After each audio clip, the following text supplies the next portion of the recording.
আপনি কারে আমার পাশের বাড়ি বৌদির ছেলের গলায় নাকি অপারেশন করতে হবে। আমি আবার বৌদিকে জিজ্ঞেস করলাম, ও বৌদি তোমার ছেলের গলায় কেন অপারেশন করতে হবে? বলে আর বলিনি গলায় অপারেশন করতে ভাত গিলতে পারে না। আমি আবার বললাম এই ভাত গিলতে পারে না বলে আবার গলায় অপারেশন করতে হবে? এই রান্নাটা করবে বৌদি, তোমার ছেলে আর ভাত খাওয়ার জন্য অপারেশন করতে হবে না। প্রথমে ভালো করে ভেন্ডিগুলো ধুয়ে নিচ্ছি কাবাচ কাবাচ করে, নিয়ে আর গোটা গোটা করে রেখে দিয়েছি। একটু পোঁদার মুখ ছাড়ে নিচ্ছি, ওই মানে পেছনের মুখ ছাড়ে নিচ্ছি। তারপরে আমরা জিভ না হরকে গেছিলো, ওই পোঁদার মুখ বলে ফেলেছিলাম।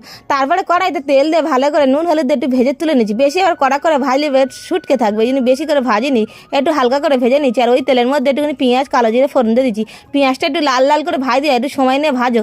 তারপর টমেটো আর সাদা তিল আর বেশ কিছুটা কাঁচা লঙ্কা বেটে নিয়ে সেই মশলাটা ওর মধ্যে দিয়ে দিচ্ছি। দিয়ে কষে নিয়ে ভালো করে কষানোর পরে স্বাদ মতো লবণ, একটু হলুদ গুঁড়ো আর একটু কাশ্মীরি লঙ্কার গুঁড়ো না দিলে একটু কালার ভালো আসবে না। এবার জিরের গুঁড়ো হাফ চামচ আর ধনের গুঁড়ো হাফ চামচ দিয়ে ভালো করে মশলাটা কষে নিয়েছি। যখন তেল ছেড়ে গেছে এবার চিনি দিয়ে দিচ্ছি।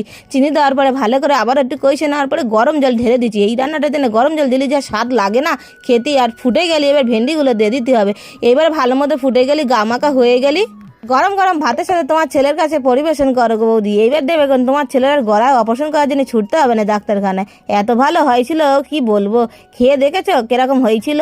ছেলেও বললো ভালো হয়েছিল, কিন্তু সবসময় তো আর এইগুলো খাওয়া যাবে না, কি করা যাবে এটা দিয়েই